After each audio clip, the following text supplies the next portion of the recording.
I was thinking I might try and record myself again for the music for this one. Oh, okay. I was thinking of doing a sort of slightly gospel-y version of the Mockingbird Lullaby. I didn't know if you were going to do the Katniss Mockingbird whistle. That's Mockingjay. Is that the same thing? Don't know. I don't know birds. No, because a jay's a corvid. Are you secretly a bird watcher? Do you go out with your little binoculars? And No, but I have increasingly been just reading up on birds. Is that what you call looking at a Playboy issue? Yeah, just for the articles. I found an old birdwatcher's guide. Are you going to get into this further? Should we buy you some socks that go up to your knees and sandals? That's cool these days, wearing socks and sandals. Okay, Didn't well, you know great. that? 2 birds with 1 stone. Oh, Yeah, sorry. Very good.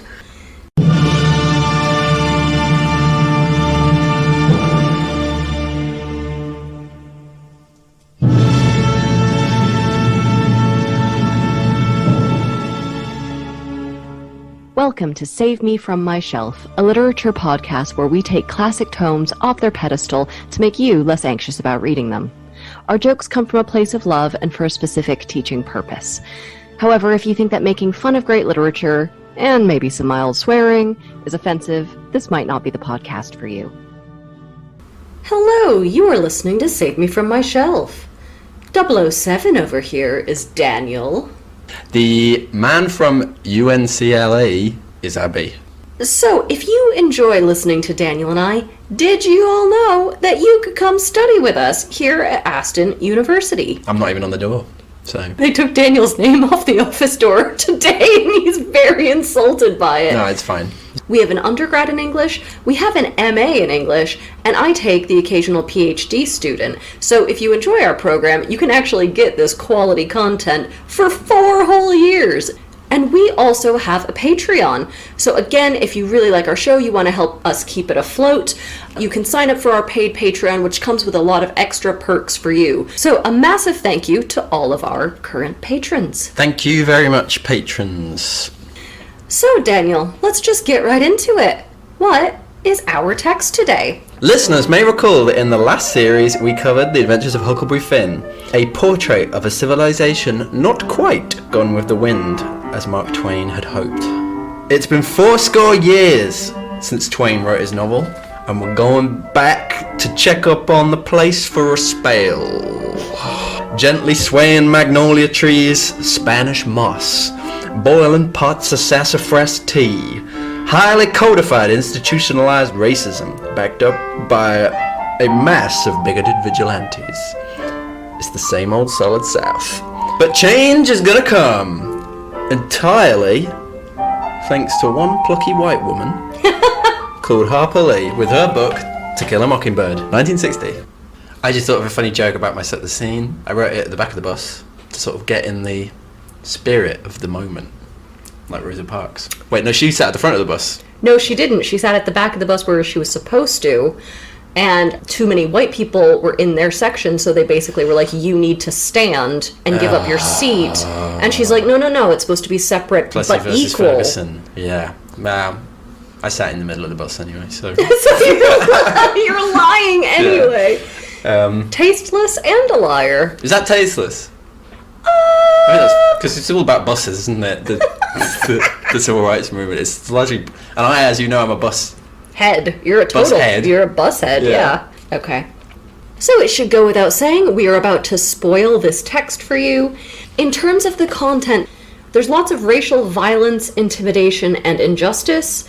There are shootings, stabbings, the threat of lynching. There's a lot of discussion of rape, some incest. There are fires, sexism, stalking, economic despair, and there is also a lot of use of the N-word in the book. We're going to lightly reference that, but we will not be saying that on the show. Would you like to do some background, please? Yes, yeah, this is the same as the Huckleberry Finn. I tried to do it in a voice and... We are going to offend probably everyone from the Deep South. Hopefully. Nell Harper Lee was from Alabama, and she was famous almost exclusively for her loosely autobiographical novel, the one we're covering today, To Kill a Mockingbird. So Lee's family, of the Robert E. Lee Lee's fame, Yeah. Did you know that? I did not know that. They were very much immersed in the social world of the Deep South. So her dad was a lawyer who unsuccessfully defended 2 black men, and the book obviously draws from this incident alongside the numerous other racially motivated miscarriages of justice from the Deep South, the Scottsboro Boys, the murder of Emmett Till. Have you got any favourites? Favorites? I don't know that I'd frame it like that, Daniel. No. What is happening with you today? Sorry. She was also a childhood friend of Truman Capote, on whom the character Dill is loosely based. That makes a lot more sense now. Dill was sort of a confusing figure to me in the book until you said Truman Capote as a child, and I went, oh. Fey little boy telling stories. No, I get it now. Yeah, okay. Lee's father hoped that she would become a lawyer, but she instead moved to New York City to become a writer, and she wrote various short stories. As we discussed in Huckleberry Finn, despite having lost the Civil War and slavery being abolished, the southern United States were able to enforce this kind of new apartheid-style regime. It was famously associated with the Jim Crow laws. This tried essentially to restore much of the pre-Civil War social order as was possible. To Kill a Mockingbird came out during a period in which this regime was typified by growing racial tensions, during which it was increasingly being decried from beyond the South, but most importantly from within the South by the Civil Rights Movement. So Martin Luther King, Rosa Parks, the rest of them. Lee's novel was part of this whole broader zeitgeist of the sort of imminent fall of Jim Crow, so it made her famous overnight. She toured America giving interviews. There was all this hoo-ha around it. Southern bigots tried to ban the book. What? I know. No. It was adapted into a film starring Gregory Peck. That was just too much for her. So Lee became a recluse, although she did befriend Gregory Peck, I think. So Lee's initial draft of To Kill a Mockingbird was called Go Set a Watchman, and that was eventually published as a sequel in 2015 to some controversy. So there was some implication that the elderly Lee had been cajoled into allowing it to be published. Yeah, there were allegations of elder abuse. Yeah, and there was also this ambiguity about whether it was really a sequel or just an early draft of Mockingbird. Although there is the consensus is that it is just a draft, but there are some major differences. That being that there's this kind of big frame narrative in which Scout, the protagonist of both books, is like an adult and she's returning to her hometown from New York. And her dad, Atticus, is now this old man who's actually trying to stop anti-segregationist legislation, or at least slow it down. So in the 1930s he seemed like right on, but actually by the 1960s he's a bit of a wrong one. Yeah, and this book, this draft, or whatever you want to call it, this kind of threw a cat among the pigeons about if To Kill a Mockingbird is actually a racist or anti-racist book. I think both readings are totally valid. We're going to discuss the sort of book's racial dynamics and centering around whiteness and white saviorism at length in the analysis. So let's see how we go. Shall we get started then, friend? Yes, please.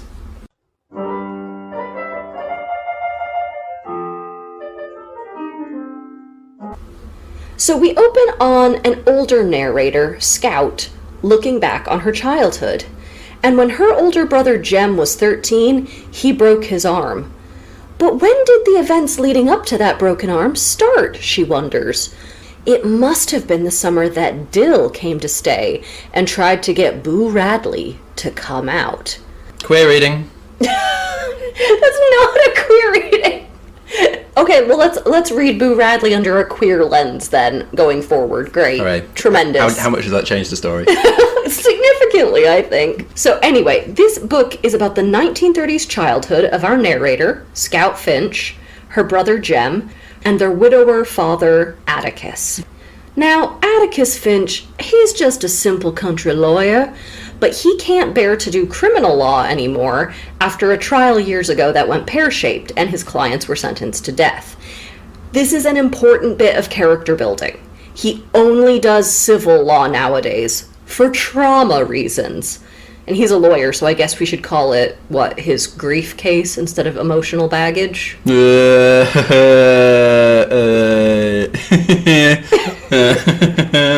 That's growing on me. That's quite clever. Folks, it's not going to get any better from here, so if you didn't like that joke, I just turned it off right now. Yeah. Also, American legalism, civil versus criminal law being a key character thing. I mean, I know those, in real life, those are significantly different, but just being like, he only does civil law. You Yankees And Southerners, the whole lot of you just constantly going on about legalisms. It's just very legalistic culture, isn't it? Shut up or I'll sue you. Yeah, exactly. So it's important to note that the Finches are Southerners, and we are not talking about the Huckleberry Finn kind of Southerner. These people do not have any relatives named Doofy or Critter or Uncle Mama. And before you think I'm being a mean Yankee, 2 of those 3 are real people in my hillbilly Vermont town. Who's the real one then? Uncle Mama's real. No, Uncle Mama's the only one that we don't have. Critter is my grandparents' trash collector, and Doofy is somebody I went to high school with. All right. No, these are aristocratic Southerners, and their greatest source of shame is that their British ancestor was Cornish, which is something to be ashamed of. Stop. It doesn't actually say that. It does. It does not.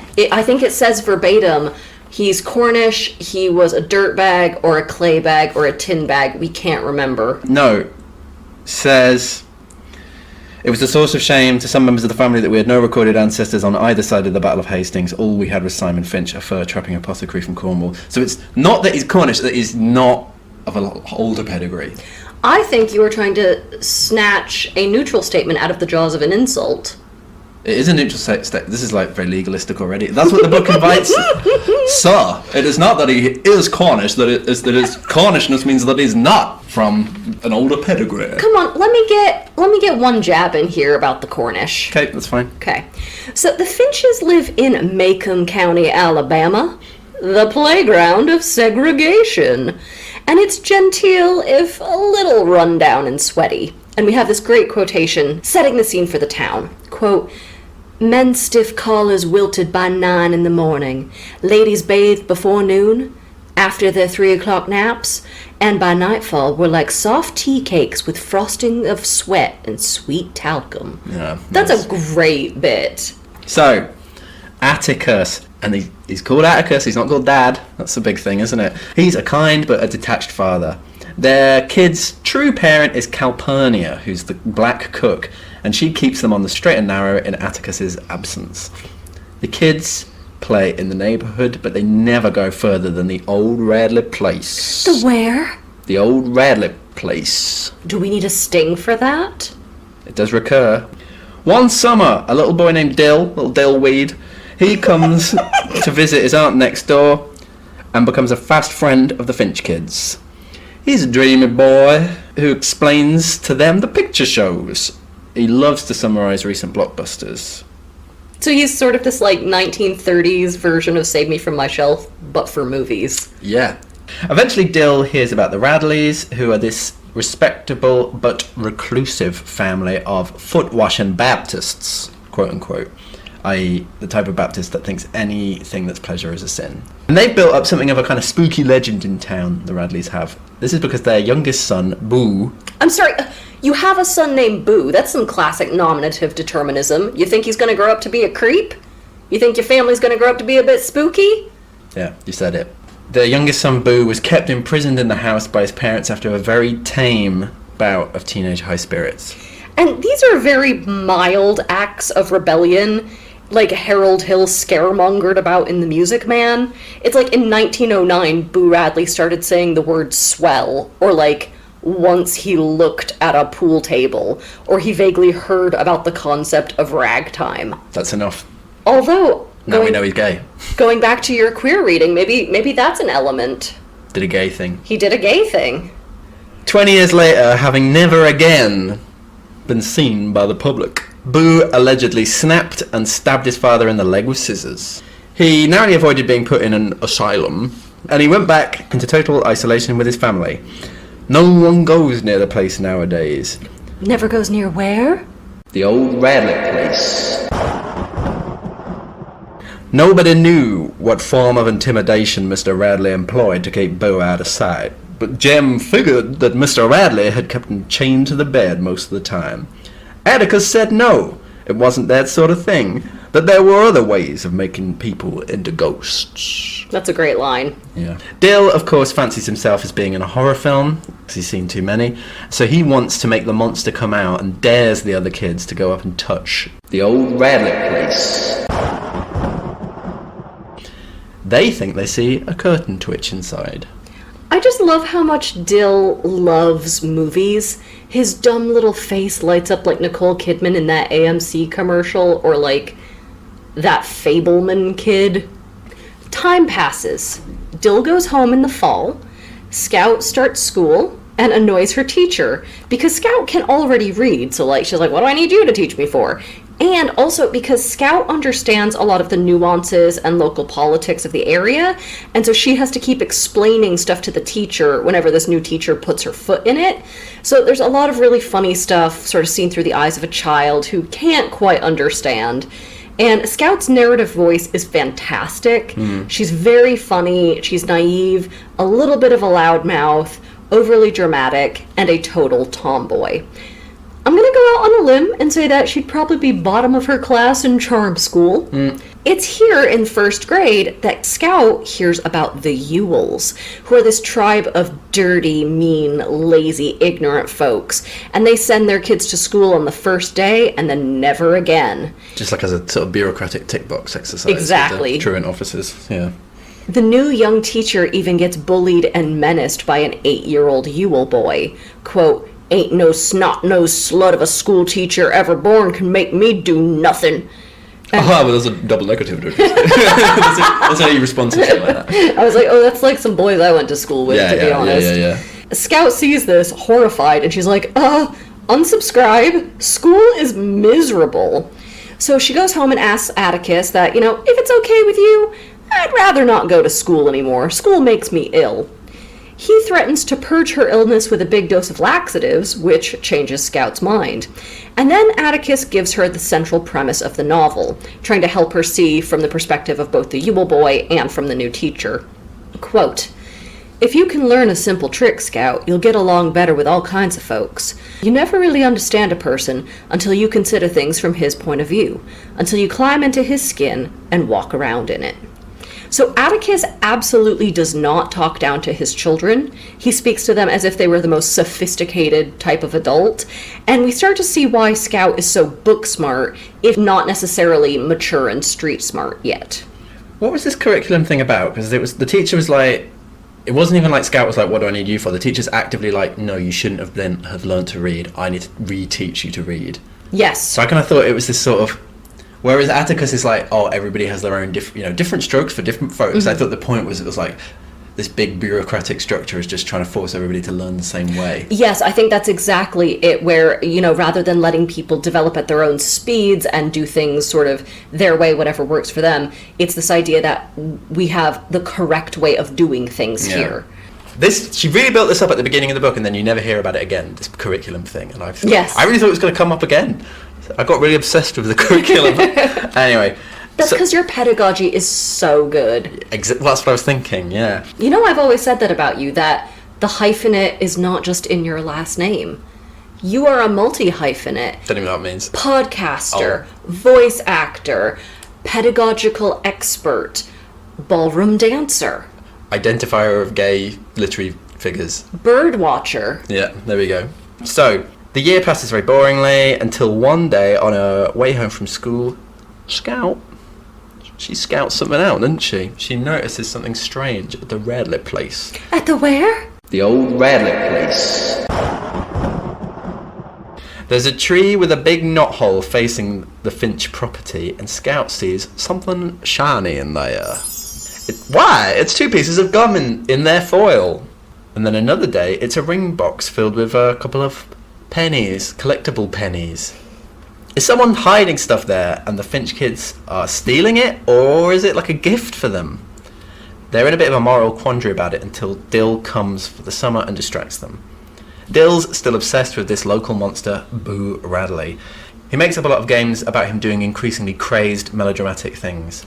It stops one day when Atticus catches them, but Scout is glad the games have stopped for another reason, because occasionally she thinks she can hear someone from the old Radley place laughing whenever they play. So here's a good line. Quote, "Dill had asked me earlier in the summer to marry him.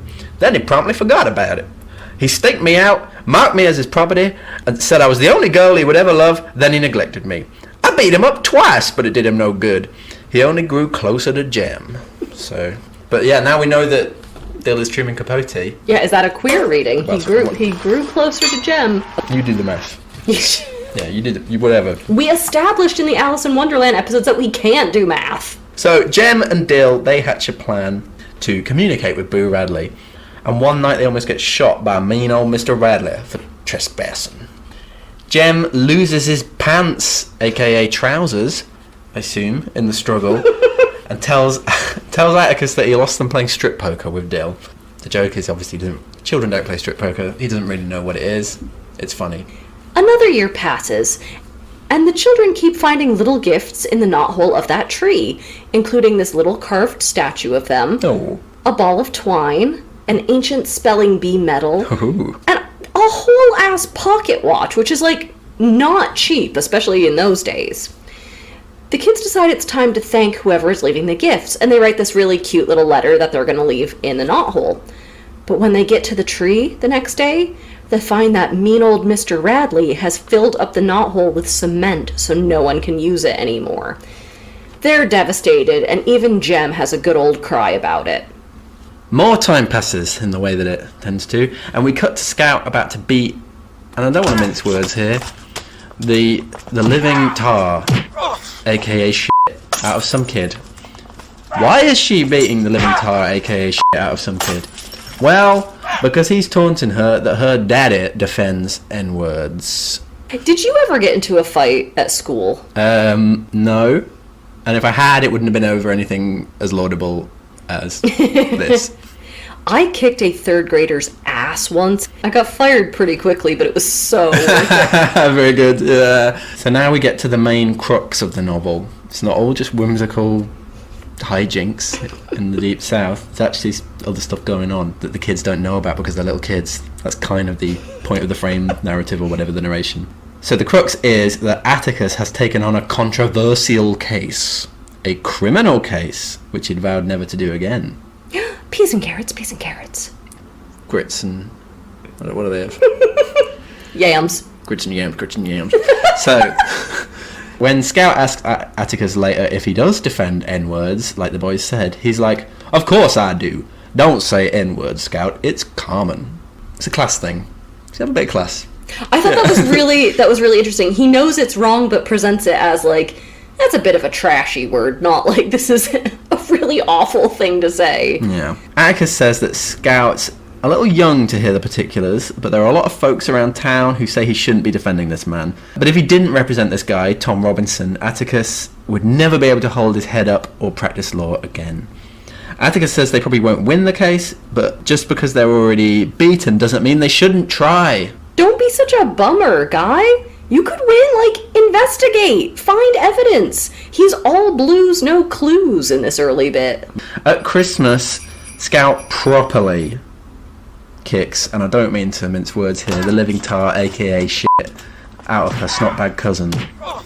He calls Atticus names over the trial. He's a real little fascist, and all I wrote was Mother Goose Step.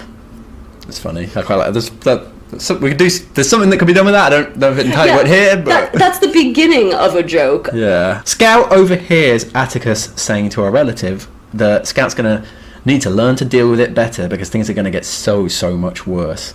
Scout also hears that the court case is coming down to Tom Robinson's word against the Yules. So although the Yules are that awful family that everyone hates, nevertheless, no jury would take a black man's word over a white man's, even the trashiest white man. More time passes. Scout and Jem know that their father isn't considered very manly in town, right? He's a bit older, he's not athletic, he doesn't drink, hunt, or fish, he wears glasses, and he works in an office instead of doing something quote-unquote real. Atticus won't even let the kids kill mockingbirds with their air rifles. And in fact, killing a mockingbird is the only thing the kids have ever heard Atticus say was a sin. Because mockingbirds don't harm anything. All they do is sing their little hearts out. Can we have a recording of a mockingbird singing right now? Sure. I'm not sure what they sound like. I'm going to see if I can find a mockingbird singing its heart out, singing so hard it has a heart attack. Please, like in Shrek. Okay. Where the bird explodes. Do you remember that? Yeah, great scene. So the kids don't think their father can do anything cool. They're like, ew, Dad, you're chuggy, you're cringe. Until one day they notice the dog. As a side note, this dog's name is Tim Johnson, which is the funniest f***ing name for a dog I've ever heard. But this is not a laughing matter. Their cook, Calpurnia, takes one look at the dog and runs to phone everyone to stay inside. Old Tim Johnson's got the hydrophobia. That's right, just like Old Yeller, it's the rabies. No. Yes. Atticus rushes home. The streets go dead silent, and everyone watches from inside as the dog limps its way down the road. And I love this because it's written kind of like a western duel at high noon, where the dog walks by and people like gasp and close their blinds. So, despite not having shot a gun in 30 years, Atticus is the only man who's not too much of a coward to go out and kill the dog. His sweaty glasses fall off and shatter in the street, but he hoists that gun up with his Gregory pecs and manages to kill the dog in one shot. Oh my god, my bra just unhooked itself. I need a minute. Whew. What? I was thinking your glasses fall off. What? But he's not even fazed by it, and he's all sweaty, and he just hoists that gun. If I saw somebody walking around with a gun and their glasses just fell off and smashed and they just kept walking, I'd be like, this guy's mental. Okay, well, to each their own. Yeah, okay. Sorry, I'm into it. And this is how the kids find out that their father is the deadliest shot in the county. Sorry, as I've gotten older, I have increasingly found eroticism in Atticus Finch that I did not anticipate when I first read this in high school. You see him as a nice dad figure / white saviour, all around good guy. I'm not saying he doesn't have his problems. I'm just saying, yes, Daddy. Okay. This admittedly badass moment. Sounds natural coming from I'm not going to mince words. It was admittedly badass, okay? It doesn't stop people from being horrible. So the children are harassed by this really awful old woman who says that Atticus is trash if he represents trash.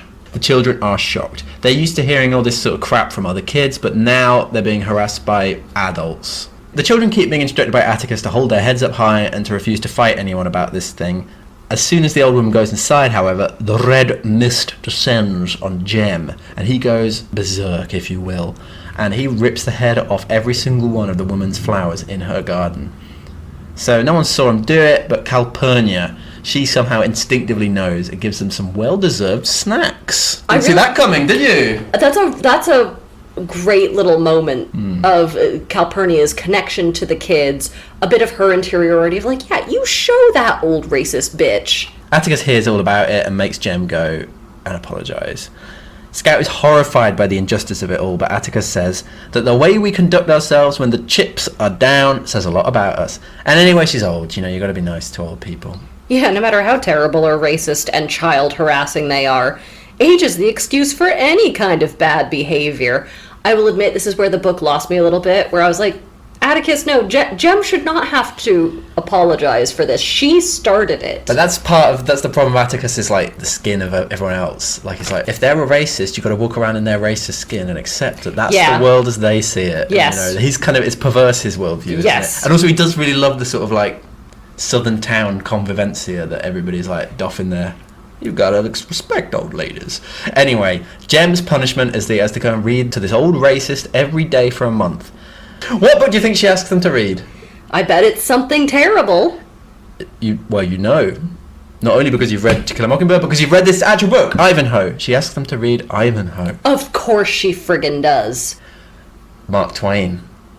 The American Civil War was caused by Walter Scott. That's what he thinks, and they're still doing it. Anyway, every single day she wears herself out by calling the Finches a whole pack of N-word lovers. Oh my god, the devil works hard, but Clangela Clansberry over here works harder. Yeah, that's a good racist drag queen name. I got more where that's coming from, let me tell you. You wouldn't even have to bother with all the makeup, would you? Because you have the hood. So, there's a perk. If you are interested in becoming a racist drag queen, that's one of the approaches you could do. That's quite the overlap, Klansman drag queen. You'd feel like they'd be mutually exclusive, but I'm sure someone out there can surprise us. It's all part of the campy humour. Maybe George Santos can get in on that. Brilliant. Anyway, I think we should call CPS on Atticus for making his kids sit through this. It's quite frustrating to read Ivanhoe out loud and also have like racial abuse hurled at you at the same time. That's like a real sixth circle of hell. Or maybe they cancel each other out, I don't know. They just kind of have white noise. Anyway, literally from her white noise. Anyway, Atticus talks about her as if she was some very great lady, despite her views being different to his. Yeah, I gotta say, Atticus Finch is maybe a better person than I am, because if somebody did this to my kids who were just minding their own business, I would make it my life's mission to destroy everything she held dear. Like, no, sorry, ma'am, I don't know who poured vinegar on your clematis. Well, he is kind of making it his life's mission to destroy everything she holds dear, because she believes in the racial hierarchy and he's undermining that. So there you go. Jem turns 12, and he gets moody and starts insisting that Scout behave more like a girl and stop being so embarrassing. Stop wearing nothing but overalls and digging around in the dirt all the time. Honestly, Daniel, I think it's nice that the family stayed so Cornish through the years. Very good. Worse still, Atticus starts working extremely long hours on this case. And worse than even that, Dill writes to say that he can't come visit this summer because his mother remarried and they have to go be a proper family now, and he has a dad and everything, and it's horrible. And Scout's like, wow, this really sucks. You know, she's left all alone. And then one weekend when Atticus is working, the children go to an African-American church with Calpurnia. Now, there's initially some resistance raised by one congregant. She's like, oh my god, white people have their own church. Can't we have anything that's our own? And now we have to mind our P's and Q's around these white children in our own community. But this is quickly dispelled by the other people who, think this woman is raising a stink and making a bad impression. So before long, she's shunted out of church, and the whole congregation is extremely welcoming and even kind of bowing and scraping a bit to these kids. And I think this is actually a really great moment for any student to analyze for an essay, especially an essay about perspective and narration. Because remember, we are just seeing this through the kid's perspective. So the audience is ostensibly supposed to be against this woman who is raising a fuss. But we don't actually get any interiority here. So I think all the other black people might have agreed with her privately, but they're like, well, we can't say that out loud in front of white kids. So this is where the Finch children also hear more about Tom Robinson, the guy who Atticus is defending. Scout finally finds out what Tom Robinson is accused of doing: raping a white woman. And not just any white woman, but a Ewell, a daughter of Maycomb's meanest family. Scout doesn't really know what rape means, but man, today has been an education. Beat that, school. So, the kids come home. Guess who's there? Horrible Aunt Alexandra. The one with the snot-nosed kid. He's not there. Mother Goose Step, you mean? Yes, very same. The story is that she and Atticus have decided that the kids, they need a bit of a mother and influence for a while. A bit of a woman's touch around the house. The subtext is, that the kids don't really understand, is that things are going to get pretty ugly. And, a bit of family insulation will help protect the children. Aunt Alexandra fits right in. The community is delighted to see a traditional southern lady at the Finch house. So, maybe this will knock some sense into that radical Atticus. She joins all of the Christian committees in town, is hugely judgmental, and talks about every family having some sort of a streak. A drinking streak, a gambling streak, a mean streak, a funny streak. So the town loves her, even if her family thinks she's ridiculous. Atticus starts getting henpecked into respectability, and the children hate to see their father become a shadow of his former self. I was thinking this is like what Atticus said about Boo Radley. There are a lot of ways that you can turn someone into a ghost, and I think this sort of these rules and this respectability is slowly killing Atticus. So things come to a bit of a head one night when Aunt Alexandra decides she wants to fire Calpurnia. It's not right having two white children raised by a black. I mean, a nanny or a maid is fine, but usually there's a white woman in the house, to counterbalance all the black. Atticus finally puts his foot down. Calpurnia isn't going anywhere. Aunt Alexandra is tetchy, and after a few little scuffles, the kids get sent up to bed. Scout thinks she hears something moving under her bed frame. And when she gets Jem to come check it out for her, it turns out there is a person hiding under her bed. Oh, that's fine then. Is it Boo Radley finally come to murder them? No, it's Dill. He hates his new daddy, and he ran away. Atticus is notified, and he's pretty chill about it as usual, and he's like, okay, listen, we gotta tell your folks so they're not worried, but you can at least spend the night here. That night, Dill sneaks into Scout's bed, and they talk about life together. Now, keep in mind, they're only about 8, so it's all very cute and innocent.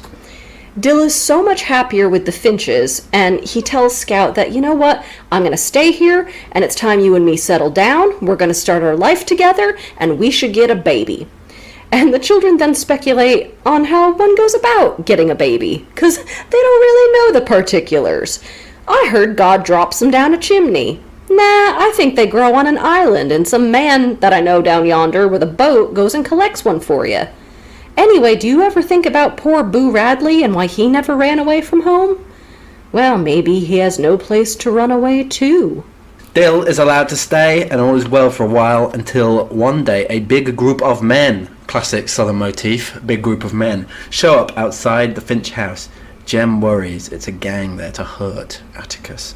But when he comes back in, Atticus that is, he says, "No, son, those were friends." So he doesn't tell the kids what's happening, but you know, the reader pieces it all together from snippets of conversation that the law has decided to move Tom Robinson to another jail, and some of the men in this group were worried that if people in town heard about it and got liquored up, you know, had a bit too much of the old sauce, out of a jug with like 3 X's on the front, they might use this as an opportunity to lynch Tom before he's beyond their reach.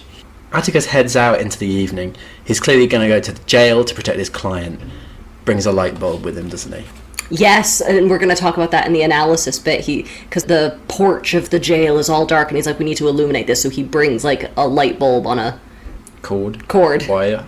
So after dark, all 3 kids sneak out and follow him, and sure enough, this huge posse of men has turned up at the jail, and Atticus is all that stands between them and Tom Robinson.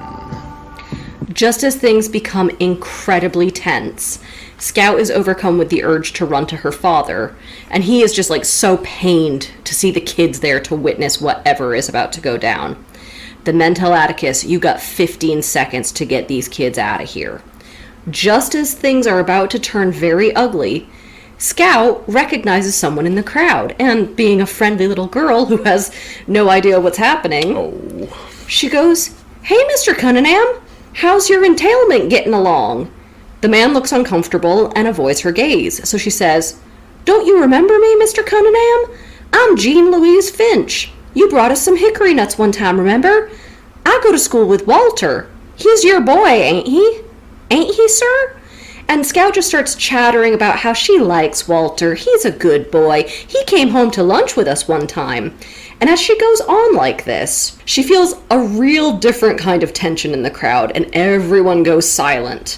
Before long, Mr. Cunningham cracks, and he says he'll tell Walter hi for her, and the whole crowd just kind of shuffles off home, embarrassed. When they're gone, Atticus turns and faces the wall because, like, we understand as the reader, even if the kids don't, that he's crying. And then he sort of leans over to the window of the jail and whispers to Tom Robinson that, you know, don't worry, we're not going to have any more trouble from them. I'd really like to make some jokes here, but this is a gorgeous scene, and I don't want to go to hell. The trial. There's a lot of trials at the moment, aren't there, that we've done? Well, that was my clue to this episode. Don't even remember. That said trial begins the next day.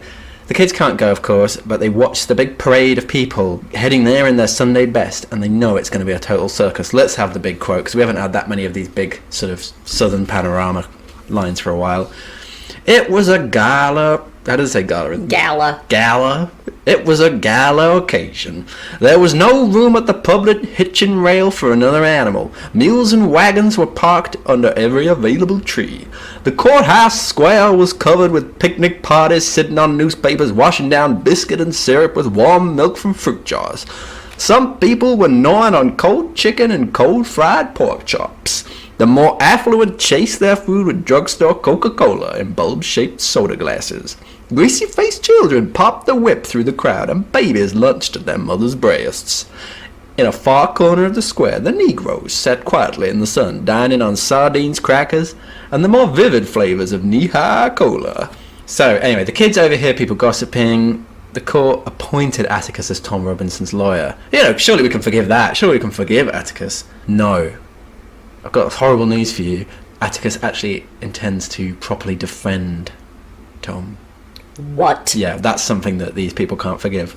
So the kids sneak to the courthouse to watch. There are no seats left, but the black reverend they met at Calpurnia's church invites them to sit in the segregated black section and get some black people in the front row of the balcony to give up their seats for the kids in a moment of yet more oblivious entitlement. I think that's a really important aspect of this book is their blindness to white privilege, to their entitlement. And we should unpack that in the analysis. That's the key thing, isn't it? Yeah, that we see that this is such a f***ed up society that even this moment of seeming comradeship is imbued with that oppression. And the kids are completely oblivious. They don't even know about it, yeah. So this is where the book turns into this kind of courtroom drama for the kind of the last third. We hear from the prosecution. The sheriff talks about the night of the incident. Mr. Ewell ran into the sheriff's office saying his daughter had been assaulted. When the sheriff shows up at the Ewell place to investigate, she was indeed badly beaten. Both father and daughter say it was Tom Robinson what done it. Atticus cross-examines this guy and discovers two important details. One, important detail the first. The daughter's biggest injury was a black eye on her right eye. Not her left eye, her right eye. This is very important. 2, no one bothered to call a doctor for her. It's funny, isn't it? Because surely you would. Then Mr. Ewell takes the stand, and he's a dirtbag's dirtbag. I love this detail when they talk about his property. They say his land apparently looked like, quote, the playhouse of an insane child. Ooh, spooky. That's a great little detail. And Mr. Ewell confirms that, he came home from work one day to hear his daughter Mayella screaming, and he walked in on Tom Robinson, quote, rutting on top of her. Atticus gets his chance to cross-examine, and he does a very humble country lawyer routine. He gives Ewell some, very softball questions to lure him into a false sense of security. They make a big deal about how Ewell's like, I am just friggin' nailing this, right? My natural charm's bloody swinging it. Atticus asks why no one got a doctor for the beaten Mayella. And Mr. Ewell says, quote, well, heck, that would have cost $5. Atticus gets him to confirm Mayella's injuries. Yes, she was very badly beaten. Yes, it was mostly on the right side of her face. Okay. And, Mr. Ewell, could you please write your name for me? Though Mr. Ewell is too dumb to know what's happening, Scout and Jem and the whole court piece together what Atticus is getting at. They're like, ooh, let him cook. Mr. Ewell writes his name, and Atticus smiles. You're left-handed. If Mayella was beaten almost entirely on her right side, that means the person beating her was probably left-handed. Mr. Ewell starts sweating and is like, Your Honor, permission for a do-over? Permission to smoke bomb my way out of here? Permission to go back in time? So, doesn't look good for him. But Scout then starts to worry. She's like, all right, Mr. Ewell, it sounds like he was the one who beat Mayella, not Tom Robinson. But Tom Robinson could easily be left-handed too. Has Atticus misstepped here? When are we going to have a world in which left-handed people are segregated from the normies? Daniel, this is why I am right-handed.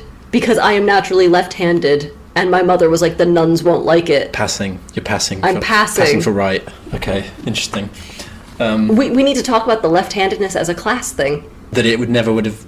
Anyone else who was left-handed would have been forced to be right-handed, but probably. He's never been... Yeah. I thought, left-handedness as an indicator of his class. Yeah, been brought up right. That's a good point. I didn't think that. So next, to take the stand, call Mayella Ewell. Gritchen yams.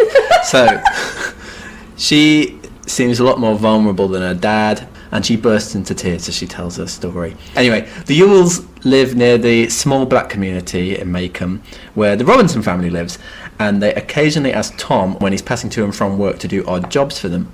The night of the incident, Mayella asked Tom to chop up an old chiffon-robe, the Southern Gothic answer to a wardrobe. It's a portmanteau of chiffonnier and wardrobe, from the Sears Roebuck catalogue. That's something that Sears and Roebuck invented. And that's cool. Yeah. She asked him to chop up this shift robe. When she goes inside, this is Mayella's testimony again. When she went in to fetch Tom's pay, he assaulted her. She screamed and put up a fight, but faints like any good Southern lady. And Clanny Oakley over here clearly thinks she's hit a bullseye with this story. Anyway, time for Atticus's cross-examination, and he again goes a bit simple country lawyer, doesn't he? He doesn't like it's going out of style. Which he kind of is at this point, I suppose. He's the sort of last of an old breed. I don't know. They were still doing this in My Cousin Vinny in the 90s. Oh, were they? Okay. Yeah. He pulls the whole, I'm getting too old and tired. Yeah, I can't remember things too good. Could you repeat that? He does all that stuff, foghorn leghorning it up. He asks her tons of polite questions at first to build up this kind of portrait of her home life for the jury. And what we learn is that her life is really, really bleak.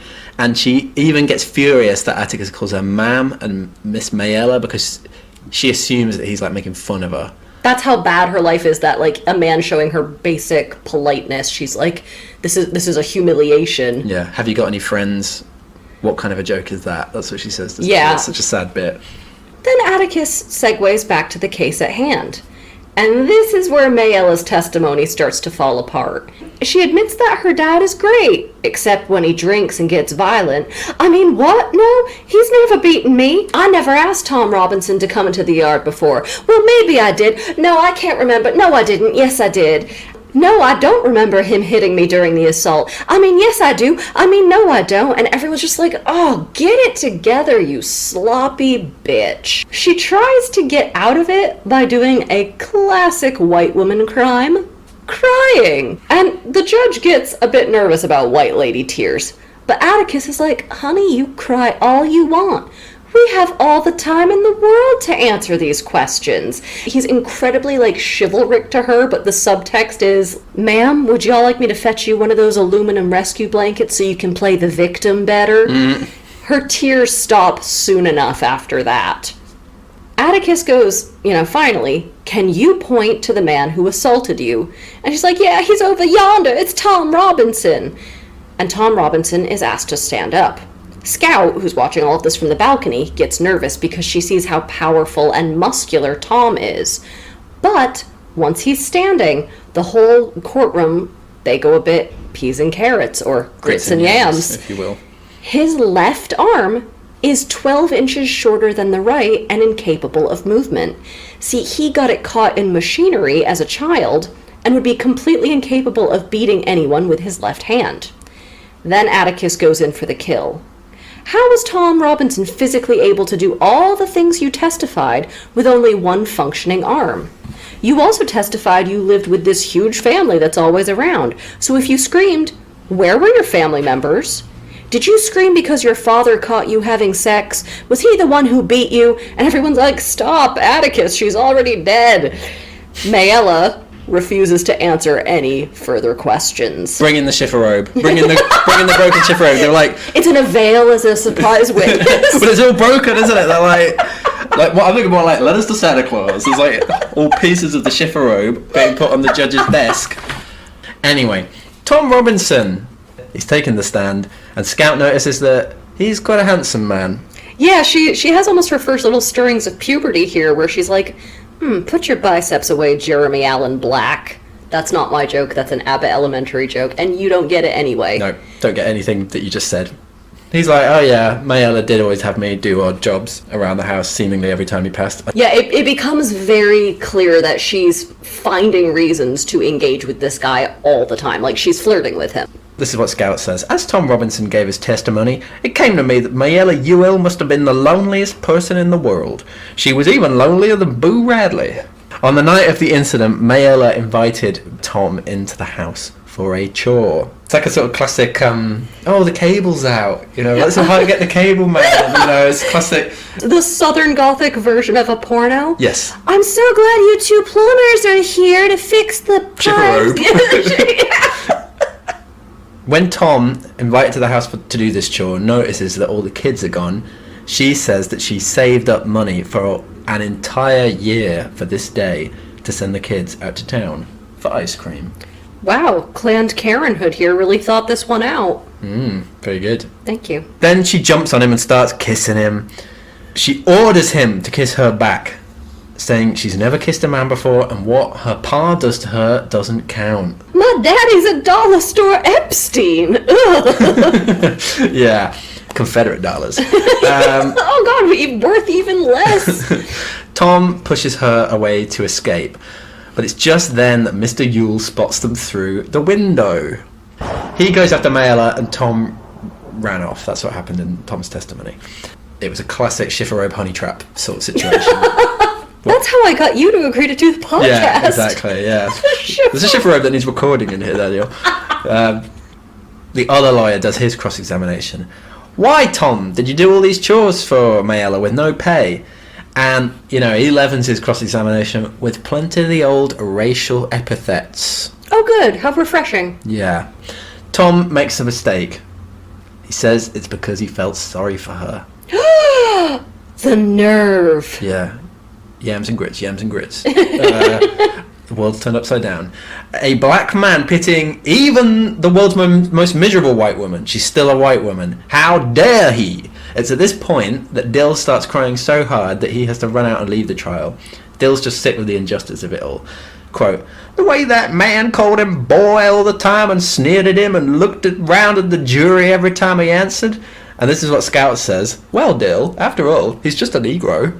That's, I think, another really important moment of she's seeing this horrific injustice played out, and even then, this is what she has learned from society, sort of beating this into her head. She's like Hook, isn't she? She's half good, half evil. Well, she's half intrinsically good, innocent, childhood, justice-minded. Half society has, sort of filled her head with these really ugly ideas. Yeah.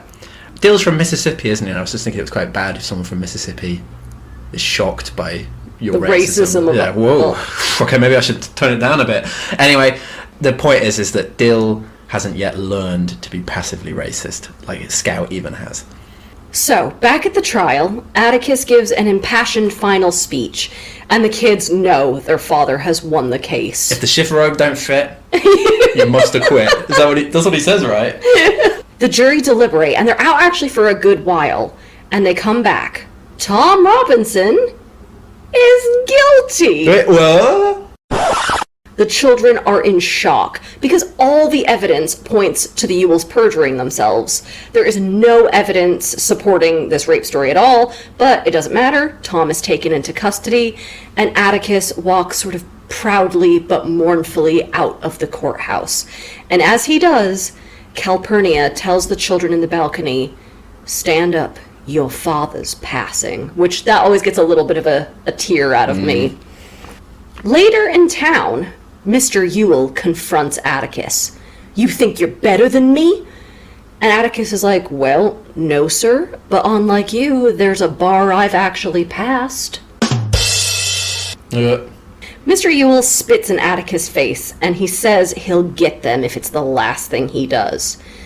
Atticus tells the kids, "Hey, listen, if you walked in Mr. Ewell's shoes, you'd know that I tore up their last shred of credibility in town. So if spitting in my face spares Mayella even one beating, it'll all have been worth it. Although I wish he didn't chew tobacco," which is he's so good, isn't he? Which is such a little, ba-dum-tsh. Oh, Atticus, you're such a nice guy. Yeah, I'll take the hit. I'm fine to take the hit. Life goes back to normal. Atticus comes home early one day and says that Tom Robinson is dead. What? Yes, I forgot this because I've seen the film, but I forgot. Anyway, allegedly he attempted to break out of prison, and they shot him 17 times. But it's obviously quite unclear whether this is what really happened or if the prison guards just took matters into their own hands. I had real Shawshank Redemption flashbacks where is the guy's name Tommy even in that? Where they kill that guy. Yeah, where they're like, "Oh, he's running away," when he's doing absolutely nothing of the sort. It's just a chance for them to murder him. So we can't have an appeal after all. Time passes and the kids go back to school. Bob Yule's still making noises about revenge. And Mr. Yule follows Tom Robinson's wife to and from work every day, like whispering sort of vulgar things at her, and that's obviously the most sinister part. That was the part that made my stomach rise in my throat, where he's just perpetually 10 feet behind her, and just that constant hissing of these vulgarities. especially as a woman, that is so terrifying. Especially if you're a black woman in some rural path in the deep south. It's like super nightmarish. Anyway, Atticus is like, don't worry, he'll settle down over time. Yeah, Atticus, I feel like he's not quite grasping the situation here. He's like, oh, he's an angry white man. The worst he's gonna do is say things like, hey, newsflash, pal. Atticus doesn't really seem to twig that Ewell is, like, escalating, and he has a plan. A Ku Klux plan. The children are in a school play, and they're acting as Macomb County agricultural products. Peas and carrots, Grits and yams. Grits and yams. Well, all four are present. Scout Finch gets to be the ham. Wee. Talk about hamming it up on stage. She has this big chicken wire costume and ham wire, I think you mean. Yeah, so she has this big chicken wire costume, and the way they described it, all I kept thinking is, this is the sort of costume they'd put a 1960s Doctor Who villain in. Yes, that's true. So after the pageant, the kids walk home alone. Scout is still in her ham costume, even though she can barely see her move. And, all the kids sort of peel off in their own directions, and she and Jem are alone. And I was like, oh good, it's the one night of year where parents are nowhere to be seen, and every kid skips around dressed as some sort of anonymous freak. Suddenly, Jem tells her to stop. He thinks he hears something. And this is a really creepy bit. Again, as the kids start moving, they think they hear something else moving. When they stop, it stops. And this sort of devolves into a game of cat and mouse. Someone is following them. Jem, who can see what's going on, he finally screams to run. And as he does, somebody launches themselves onto Scout in the darkness. Jem tries to save her, and he gets tossed aside with a concussion and a badly broken arm for his trouble. But just as soon as the attack on Scout happens, it stops. Hooray. Scout manages to stagger to her feet, but she can't really see through her costume, which is now all bent to hell, so she's really in the dark. She feels around, and she feels a man lying on the ground, and she can smell whiskey. But then she senses that there's another man there who has picked up Jem and is carrying him home. Is it Atticus? Who is this? Who indeed? That's not where you're going to find out after these messages. This episode of Save Me From My Shelf is brought to you by the Sears and Roebuck Schifferobe, the perfect smokescreen for all your miscegenation needs. They called the doctor and the sheriff. There's two people, two separate. It's not like the sheriff's also the doctor. It's a small town, maybe. Yeah. Jem will live. Hooray! But he's badly hurt. Boo. When they examine Scout's costume, they find it's been stabbed. Jesus Christ! They're trying to carve that ham. The chicken wire actually saved her life. If this had been ham wire, you would have been dead. So, examining the scene of the attack, they find Bob Ewell lying there, dead, with a huge knife sticking out of his ribs, I think it is. Yeah, what happened here then? Scout's like, did he fall on his own knife? The sheriff says, well, that's what we're going to tell people. But really, you were helped by that man over there. Scout looks around, and despite having never seen this pale man before in her life, she smiles and says, hey, Boo. It's Boo. Hey, Boo. She could say that in a slutty way. Yes, could do. But she doesn't, because she's 8. Yeah. Keep going. He had clearly been a-twitching them curtains, saw Ewell stalking the children, and intervened when he saw Ewell attacking the kids with a knife. The sheriff finally makes it plain for everyone. We're gonna hush this up. Boo Radley, a noted recluse, is not going to go through the horrors of a trial when all he did was save the children. Scout says that putting Boo Radley on trial would be like shooting a mockingbird, wouldn't it? And Atticus agrees. Boo is terrified to be out of his house, and Scout takes his arm and escorts him home in quite a courtly manner. I'll take care of you now. She's grown up a bit, hasn't she? So Bildungsroman. He closes the door behind him, and she never sees him again. She thinks about the gifts he left in the tree and feels sad and selfish that they never left anything in return. She thinks that Atticus was right.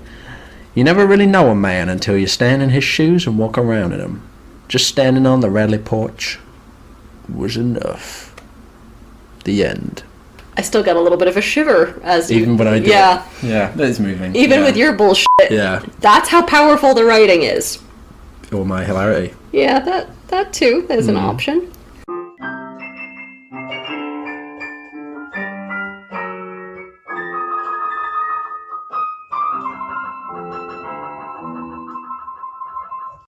So, Daniel, would you like some casting? Yes, I would. I mean, this is such an iconic movie. It's hard to think what we could do to improve on that. But I was thinking this would make a really good Spike Lee film.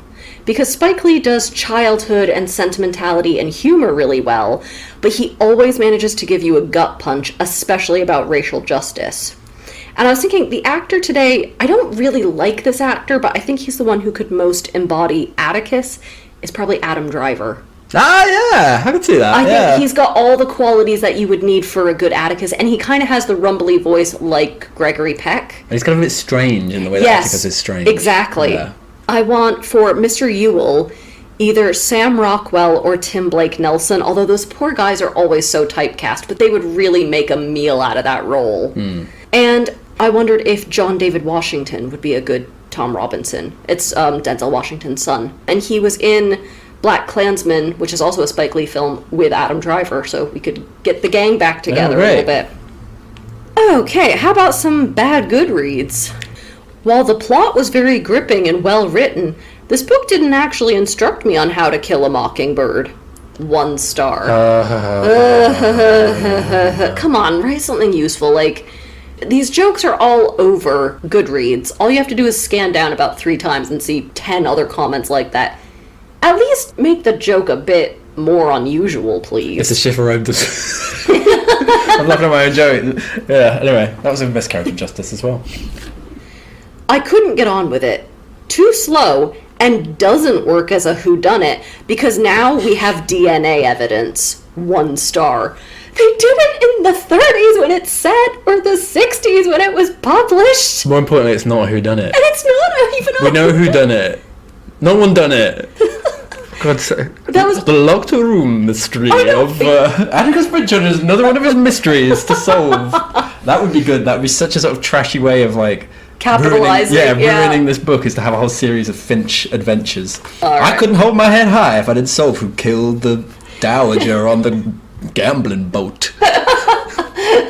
I could never be a lawyer again if I didn't try the case of who stole the president's rubies. Yeah. All right. So let's get to some analysis, and we're going to start the same place we do every single time, the form of the novel. So you wanted to talk about how there were sort of 2 halves of the novel. You wrote that. I wrote that. So I wanted to talk about how there are sort of 2 halves Go on. of the novel. There's the lighthearted childhood stuff, and in that we kind of see the adult stuff only percolating in the background, but I don't think you realize on a first read how serious it's going to be.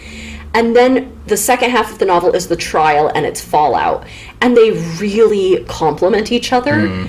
The gut punch of the second half only works because of the funniness and the sort of innocence and the shenanigans of the first. Like, it's very much this idea that childhood is over now. You can't imagine returning to that first half of the book. Yeah, it's after about the trial. loss of innocence, I Yeah. suppose, isn't it? But Which it's- is like killing a mockingbird. That's the point. No, I'm not joking. That's the point, isn't it? That everybody has to mature, and it's almost like, let's at least have one person be oblivious to this world. And like, the South is so horrible, and you have to learn that the South is horrible. Speaking of which, racism. Is it a racist book, or is it about racism? This is so hard to unpick, and I think anyone could make a case for either side. Ideas of, like, saviorism, like the white savior coming in and saving this poor innocent man who can't help himself, versus ideas of allyhood of, yeah, this man is about to be eaten up by the system. Even when you have a white ally helping you, that system is still probably going to chew you up, and how horrible the system is. I can't untangle those 2 things.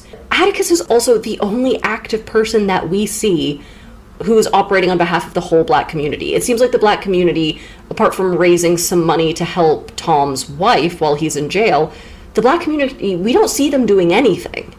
And I think that's where some of the criticism comes in, that it's all on the shoulders of this one white man and the whole community can't do anything. It's a little bit The Help, if you remember that book, where it's like, thanks for equality, white people. When actually we know that there were tons and tons of black activists, black lawyers. This probably could have and would have had some activism around it from that actual community. Is Atticus just a white savior? We get no interiority from any of the black characters, but it's also told only through Scout's perspective, so... And also, I suppose it's by a white woman from the Deep South, so maybe you would say that it's a picture of that particular white world and mindset, yeah. The big thing for me is that this is a book about realizing you have privilege. A book about how easy it is to be blind to that when you grow up in a culture that, you know, encourages you to be blind to that. So I lean more towards Harper Lee is trying to do something very, very complex. Yeah. Sorry, I said that like a moron. No. But to do that, to show a portrait of what it's like to live in a world where it's really easy to be blind to privilege and to slowly awaken to that, that means by necessity, you kind of need to not have things told from another person's perspective. That's how that works. You need to lean into that trope in order to tell that story and then be awakened from it. Yeah.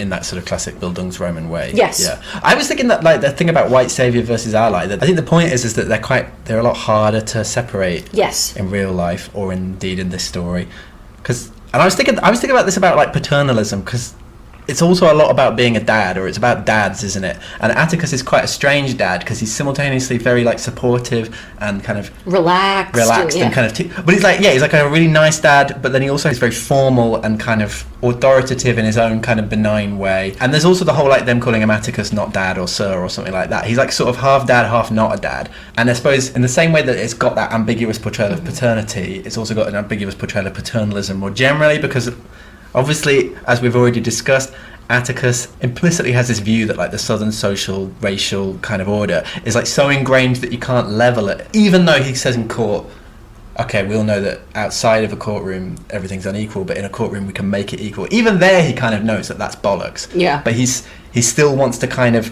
push this kind of liberal agenda, but he's got this kind of particularistic view, if you know what I mean. And I think that's where the kind of disjunctions of his worldview, however well-meaning, are a reflection of the f***ed up society he's from. And I was looking this up. Atticus, the name itself, it means someone from Athens, doesn't it? Attica is what, yeah, Athens the region of Athens, yeah.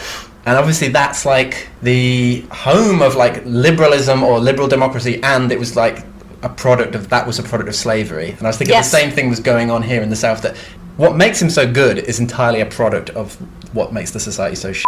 Like they're kind of tied together in this sort of bad dynamic, and that's why it's kind of going on like this. This is a very hard book to parse, because you need injustice to have allyhood. Yeah. He can only do good because he benefits so much from a system that does horrible things. Yeah. It's that classic southern dynamic, isn't it? Or that classic sort of plantation society dynamic where you've got black workers, poor whites that are there to keep black workers in their place, and then like a kind of patrician class. Yeah. And that's what the court case is, isn't it? It's Atticus, Tom, and Bob. It's pitting these two vulnerable groups in society, the incredibly poor white people and then black people who are also incredibly poor. Yeah. The tension is between those two groups. And in the end, both Tom Robinson and Bob Ewell die. Yeah. Nobody wins, and the patrician, middle, and upper class white people can go about their day. We should talk about this when we talk about gender, but I think this book is about the real hypocrisy of white womanhood. Not just protecting white womanhood in the sense of Mayella, but especially all the aunts and the old biddies and the, who are all Christian, and they're constantly doing that and being like, oh, we're in all these charities, we're doing all these good works. And all they do is like sit around and gossip and judge people. And say these incredibly horrible things with like no compassion for the black people who work for them. Yeah, well, let's get on to gender then, because that's also very hard to unpick, isn't it? Yeah, because there's a lot in this about Scout not wanting to be a lady, and a lot made about her being a tomboy. And I was thinking that Bob Ewell is the biggest villain, but it's populated by a ton of minor villains, all of whom are women. And I thought the implication was that their behavior is much more insidious. They're not going to spit in your face or try to lynch anyone, but they will whisper and whip up the mob that will. And I think that was kind of the point, is that this hypocrisy of white womanhood is like the worst. Well, that's the sort of noble lie on which the whole community, if you want to call it noble, on which the whole community rests, Yes. is this idea of white womanhood, and they kind of, it's through that they can do horrible stuff.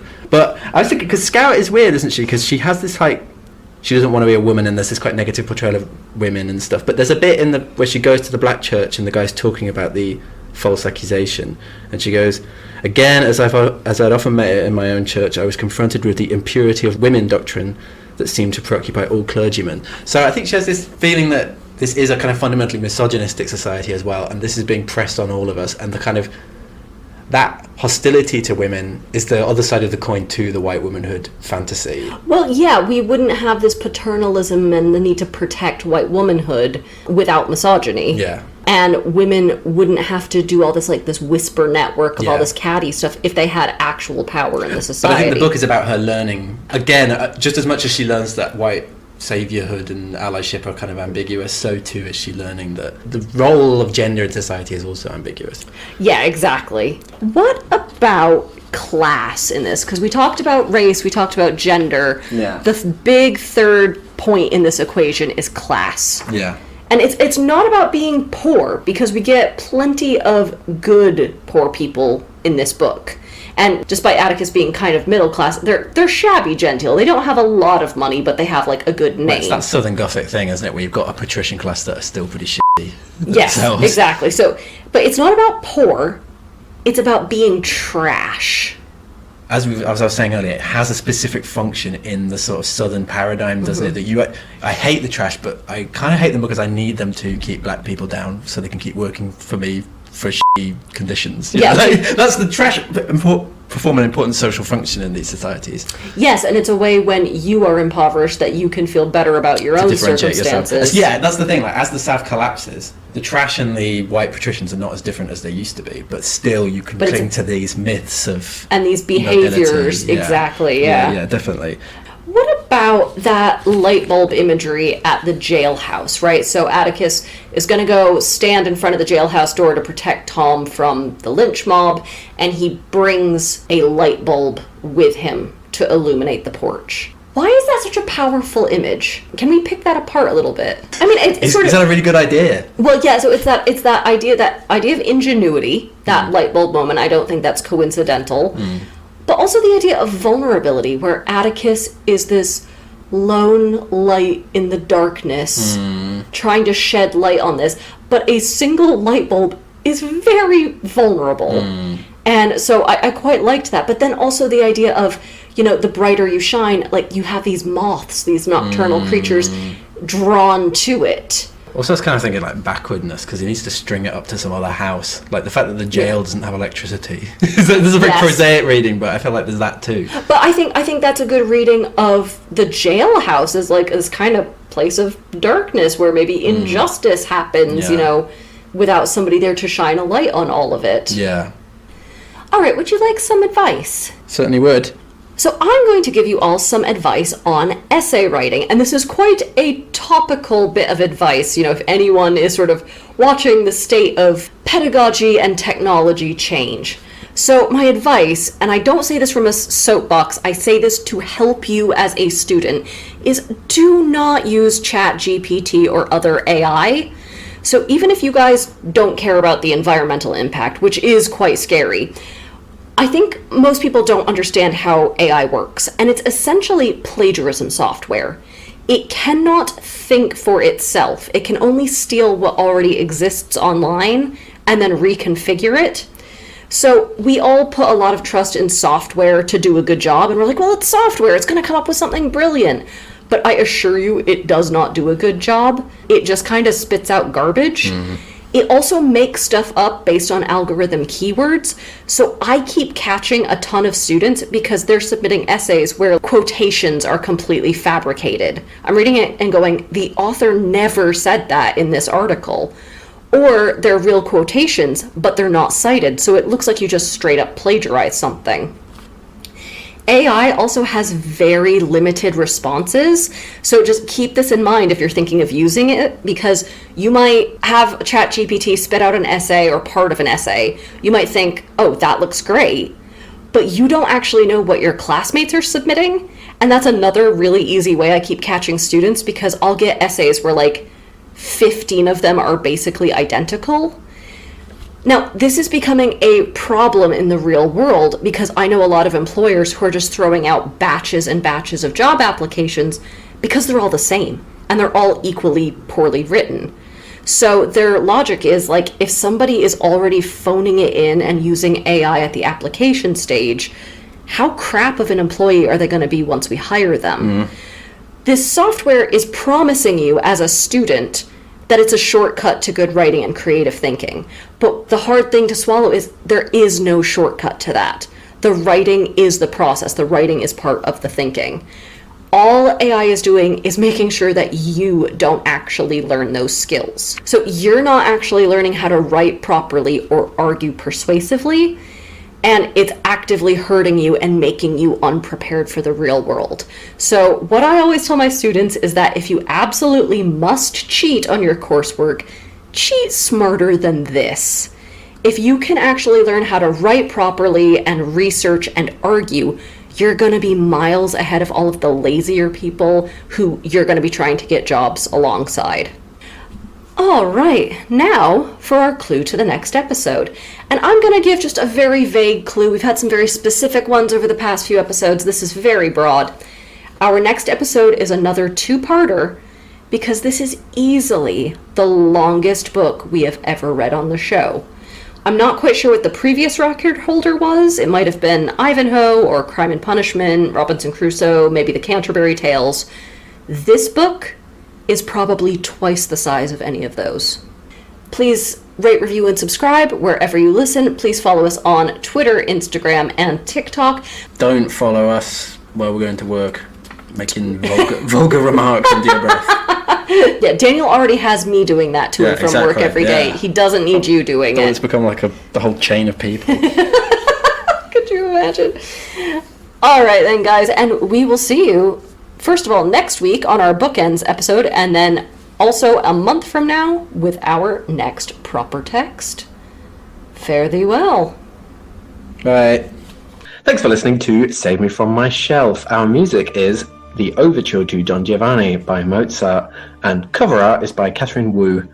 Our thanks to Aston University's Centre for Critical Inquiry into Society and Culture for funding the startup of this podcast.